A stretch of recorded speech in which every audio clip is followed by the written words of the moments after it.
Hi friends, మనకి వైకుంఠ ఏకాదశి వస్తుంది కదా, డిసెంబర్ 30వ తారీఖు. దాని గురించి మీకు నేను కొన్ని విషయాలు షేర్ చేస్తాను. నాకు తెలిసినవి, మనం ఏమేం పదార్థాలు ముఖ్యంగా తినకూడదు, ఎలా ఉపవాసం ఉండాలి, సింపుల్గా ఇంట్లో పూజ ఎలా చేసుకోవాలి అన్న విషయాన్ని మీకు తెలియజెప్తానండి. ఇవాళ పుష్యమాసం 5వ గురువారం కదా, ఈ 5వ గురువారం పూజ చేసుకుంటా మీకు ఈ విషయాలన్నీ నేను మీకు చెప్పడం జరుగుతుందన్నమాట. మనం ముక్కోటి ఏకాదశి రోజు చేసుకునే ముందు 2 రోజుల ముందే ఇంట్లో అంతా శుభ్రం చేసుకోవాలన్నమాట. అంటే మనకి ఇంట్లో బూజు దులుపుకోవడం, ఇంటిని పసుపు ఉప్పేసి ఇల్లు తుడుచుకొస్తే ఏమన్నా దోషమున్నా ఏమన్నా శుద్ధి అయిపోయిద్ది అనమాట. బూజు దులుపుకుని పసుపు ఉప్పు వేసుకుని ఇల్లు తుడుచుకోండి. మనకి దుప్పట్లు అవి ఉంటాయి కదా, మనం అంటే అంటు ముట్టున్నప్పుడు ఏమైనా నాన్ వెజ్ తిన్నప్పుడు వాటిని అంటుకుంటాం కాబట్టి ఒక ఇంట్లో ఉన్న దుప్పట్లు బెడ్షీట్లు అవన్నీ ఉతికేసుకోవాలి. ముందు 2 రోజుల ముందే మనం చక్కగా ఇలా అంతా చేసుకుని ముందు రోజు ఇంటిని శుద్ధి చేసుకోవడం కోసం కాస్త పసుపు ఉప్పు వేసి ఇంటిని తుడుచుకోవాలండి. ఆ తర్వాత తెల్లవారుజామునే బ్రహ్మ ముహూర్తంలో, అంటే ఎందుకంటే 3:30 కల్లా లేసారనుకోండి, మీకు ఇంట్లో కూడా పూజ అనేది పూర్తయిపోయిద్ది ఆ ఒక్కరోజు మాత్రం. ఆ తర్వాత మన ఉత్తర ద్వార దర్శనంలో మనకి వెంకటేశ్వర స్వామి అయినా, రామాలయాలైనా, వేణుగోపాల స్వామి అయినా మనకి ఉత్తర ద్వార దర్శనంలో మనకి దర్శనం ఇస్తారు కదా. ఈ ఒక్క ఏకాదశిని మనం చాలా పరిగణనలోకి తీసుకుంటే మాత్రం మనకి చాలా మంచి జరుగుతుందండి. ఈ ఒక్క ఏకాదశి కనుక మనం ఉపవాసం ఉంటే ఎంతో మనకి పునర్జన్మ అనేది లేకుండా ఉంటుందన్నమాట. ఈ జన్మ చాలులేండి, మనకు పునర్జన్మలు ఎందుకులేండి. అందుకని చక్కగా ఈ ఏకాదశి కోసం మీరు పొద్దున్నే లేచి చక్కగా ఇంటి ముందు పసుపు కుంకాలతో గడపను పూజించుకుని ఇంటి ముందు దీపాలు పెట్టుకుంటే చాలా మంచిదనమాట. చక్కగా పసుపు కుంకాలతో ముగ్గులు వేసుకుని ఆ తర్వాత తులసి చెట్టుకు కూడా పూజ చేసి, వెంకటేశ్వర స్వామికి తులసి దళాలంటే చాలా ఇష్టం కాబట్టి అది కృష్ణుడికైనా వెంకటేశ్వర స్వామికైనా ఎవరికైనా తులసి దళాలతో మాల కట్టి సోమవారికి వేయటానికి మీకు వీలుంటే చేసుకోండి. ఆ తర్వాత 2 పిండి దీపాలు చేసుకోండి. అలాగే శంకు చక్రాలు బియ్య పిండితో వేసుకుని 2 పిండి దీపాలు చేసుకుని వెంకటేశ్వర స్వామికి దీపారాధన చేయండి. ఆవు నెయ్యితోనే, వీలున్నంత వరకు ఆవు నెయ్యితోనే చేయండి అనమాట. మీరు సలివిడి వడపప్పు పానకం నైవేద్యంగా పెట్టినా చాలు. చక్కగా ఉపవాసం ఉండాలనుకున్న వాళ్ళు, వైకుంఠ ఏకాదశి చేసుకోవాలనుకున్న వాళ్ళు ఇలా సింపుల్గా చేసుకోండి. మీరు ఓపిక ఉంది అనుకుంటే పొంగలైనా చేసుకోవచ్చు అనమాట. లేదు అనుకుంటే సలివిడి వడపప్పు పానకం సలివిడి వడపప్పు చేసుకొని దేవుడికి నైవేద్యంగా పెట్టుకోండి.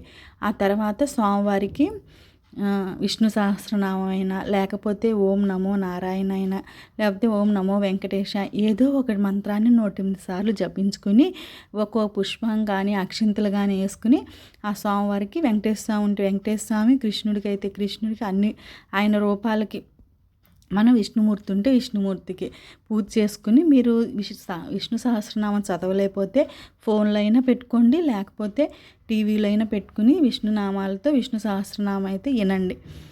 ఆ తర్వాత చక్కగా దీపారాధన చేసుకుని ఇంట్లో ఉపవాసం తెలుసుకున్న వాళ్ళు ముఖ్యంగా మనం ఫ్రూట్స్ ఉంటాయి కదా, కాయలని అవన్నీ ఇవన్నీ తినొచ్చు, ఏం పర్వాలేదు కానీ మనం బియ్యంతో చేసినవి ఉంటాయి కదా, బియ్యంతో చేసినవి ఏది కూడా వండుకొని తినొద్దండి. అసలు ఏకాదశి రోజు మనం తినకూడని వస్తువు ఏదన్నా ఉంది అంటే అది బియ్యంతో చేసిన ఆహారం అనేది ఆ రోజు తినకూడదు. ఎందుకంటే బియ్యంలో నాకు ఫలానా అని తెలీదు, ఏదో రాక్షసుడు వచ్చి దాక్కుంటాడంట ఏకాదశి రోజు అని కొంతమంది అంటారు. కొంతమంది ఏమో ఈ బియ్యం వెళ్ళి స్వామివారిని అడిగిందంట, మాకు ఒక్కరోజు కూడా రెస్ట్ లేదా స్వామి అంటే, ఈ ఏకాదశి రోజు మేము మీకు రెస్ట్ ఇస్తాము, ఇలా ఉపవాసం ఉన్నవాళ్ళు నీ బియ్యంతో చేసిన ఏ పదార్థాలు తినకూడదు అని చెప్పేసి దేవుడు కూడా బియ్యానికి వరం ఇచ్చారని కూడా అంటారు. మరి ఏది నిజమో తెలియదు, కానీ బియ్యంతో చేసిన పదార్థం మాత్రం తీసుకుంటే మనం ఏకాదశి రోజు ఉపవాసం ఉన్నట్లు కాదనమాట. మీరు పొద్దున్న నుంచి సాయంత్రం దాకా చక్కగా తెల్లవారుజామున పూజ చేసుకుని 2 పిండి దీపాలు పెట్టి స్వామివారికి పానకం వడపప్పు, సలివిడి ఈ 3 నైవేద్యంగా పెట్టి మీకు కొబ్బరికాయ ఉంటే కొబ్బరికాయ కూడా కొట్టుకుని స్వామివారికి అష్టోత్తరం చేసుకుని మీకు వీలుగా ఉంటే ఏమైనా చిన్న చిన్న విగ్రహాలు ఉన్నా లేకపోతే ఏదన్నా వెంకటేశ్వర స్వామి బొమ్మ ఉన్నా దానికి మీకు వీలుంటేనే ఆవు పాలతో కానీ ఊరినట్ల అభిషేకం చేసుకున్న మంచిదనమాట. తర్వాత మీరు ఇంట్లో పూజ అంతా కంప్లీట్ చేసుకుని 2 పిండి దీపాలు మాత్రం కంపల్సరీ పెట్టుకోండి. బియ్యం పిండిలో కొద్దిగా బెల్లం, ఆవు పాలు కలిపి ప్రేమిదల్లే చేసుకుని బియ్యం పిండితో 2 ప్రేమిదలల్లే చేసుకుని స్వామివారికి దీపం అయితే వెలిగించండి. తులసి దళాలు మాల వేయకపోయినా ఒక్క తులసి దళమైనా స్వామివారికి సమర్పించి పూజ చేసుకోండి. తర్వాత మీకు దగ్గరలో ఉన్న గుడికి వెళ్ళి ఉత్తరద్వారం దర్శనం చేసుకోండి. అందరు వెళ్ళి తెల్లారుజామునే చేసుకోవాలని లేదు. నెట్టుకొని ఇది ఎప్పుడైనా చేసుకోవచ్చు. ఆయన ఎవరికైనా అందరు వెళ్ళి చేసుకోవాలంటే అది కుదరదు కదా ఒకేసారి. అందుకని ఏమి ఇబ్బంది పడకుండా నెట్టుకోకుండా చక్కగా మీకు ప్రశాంతంగా మీరు, ఎందుకంటే మనకి ఆ తెల్లారి బుధవారం కూడా మనకి ఆ గడియలు ఉన్నాయి అన్నమాట. వైకుంఠ ఏకాదశి గడియలు తెల్లారి బుధవారం కూడా ఉన్నాయి. అందువల్ల మీరు నిదానంగా వెళ్ళి సోమవారం దర్శించుకుని ఇంటికి వచ్చినాక మంచాల మీద కూర్చోవడం అలా చేయకోకుండా కుర్చీలో కూర్చుని మన పని మనం యథావిధిగా చేసుకోవచ్చు. ఇల్లు ఉడుచుకోవచ్చు, మళ్ళీ తుడుచుకోవచ్చు. మళ్ళీ ఇంటికి వచ్చినాక ఏకాదశి రోజు ఉపవాసం ఉండి అరటికాయ అని, కమలాయన, యాపిల్ అయినా, పాలైనా ఇవన్నీ తీసుకోవచ్చు. కానీ బియ్యంతో వండుకుని తినే పదార్థాలు మాత్రం తినమాకండి ఒక్కరోజు. అంటే ఉపవాసం ఉండదలుచుకున్న వాళ్ళు, లేకపోతే ఏం పర్వాలేదు, కానీ ఉపవాసం చేయాలనుకున్న వాళ్ళు ఇది మాత్రం చేయొద్దు. తర్వాత లక్ష్మీదేవిని కూడా అలాగే పూజించాలి. తులసి దళం ఏకాదశి రోజు కనుక స్వామివారికి సమర్పిస్తే చాలా మంచిదన్నమాట. మీకు కృష్ణుడు బొమ్మ ఉన్న ఇంట్లో వాళ్ళకి తులసి మాలనేసినా కూడా కృష్ణయ్యకి మనకి చాలా పుణ్యం. ఈ ఏకాదశి అనేది వైకుంఠ ఏకాదశి ఉత్తరద్వార దర్శనం అనేది మనకి చాలా పుణ్యాన్ని కలగజేస్తారని మనకి పురాణాలు కూడా చెప్తాయి అన్నమాట. ఎందుకంటే వైకుంఠం నుంచి దేవుళ్ళందరూ భూలోకానికి దిగొస్తారనమాట ఈ వైకుంఠ ఏకాదశికి. అందుకే దీనికి అంత ప్రాముఖ్యత ఉంది.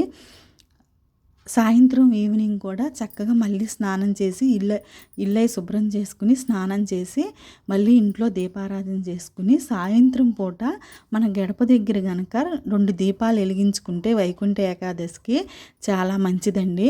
ఎందుకంటే చక్కగా ఇంటి ముందు దీపాలు వెలిగించుకుంటే ఆ లక్ష్మీదేవి కటాక్షం అనేది మనకు కలుగుతుందన్నమాట. ఆ విష్ణుమూర్తి లక్ష్మీదేవి కటాక్షం కలుగుతుంది కాబట్టి ఇంటి ముందు దీపాలు అయితే పెట్టుకోండి. ఈ విధంగా కనుక మనం సింపుల్గా పూజ చేసుకోవాలి.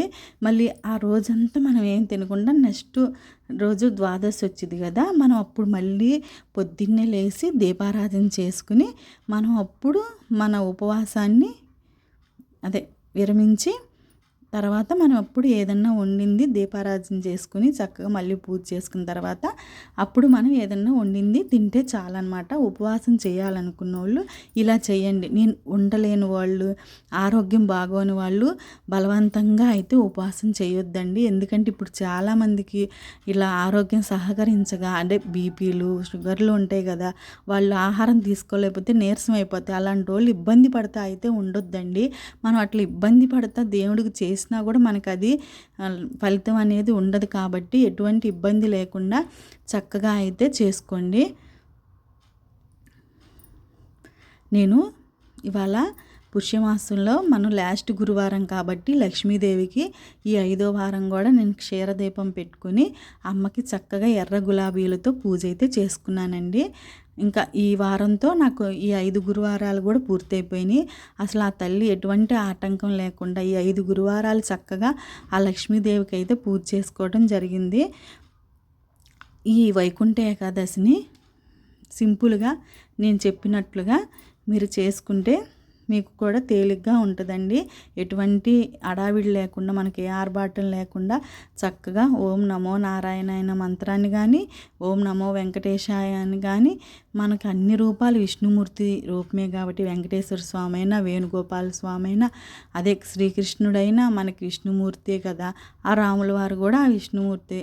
అందుకని చెప్పేసి మీకు ఏ నామం పలిగితే ఆ నామాన్ని 108 సార్లు చదువుకుంటే చాలా మంచిదండి.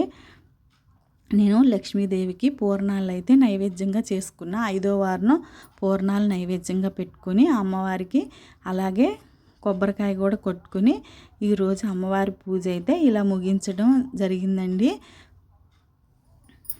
ఈ 5 వారాలు అమ్మ విజయవంతంగా చక్కగా పూజ చేసుకునే భాగ్యాన్ని నాకు కలిగించిందని ఆ అమ్మవారు నేనైతే చాలా సంతోషంగా ఉన్నానన్నమాట. ఆ అమ్మ నాకు కోట్లు ఇవ్వాలని మాత్రం కాదు, ఉన్నదాన్ని చక్కగా స్థిరంగా ఉంచి 3 పూట్ల తిండికి లోటు లేకుండా చక్కగా ఉండటానికి ఉండి తినటానికి ఉంటే చాలని నేను అమ్మనైతే కోరుకుంటున్నాను. అంతకు మించి నాకు ఇంకేం ఆశ లేదండి. అందుకని మనం ఏదో పూజలు చేస్తే ఏదో కోట్లు ఐశ్వర్యం అఖండంగా వచ్చేసి పడుతుందని కాదండి, మనకి మనశ్శాంతిని ఇస్తుంది.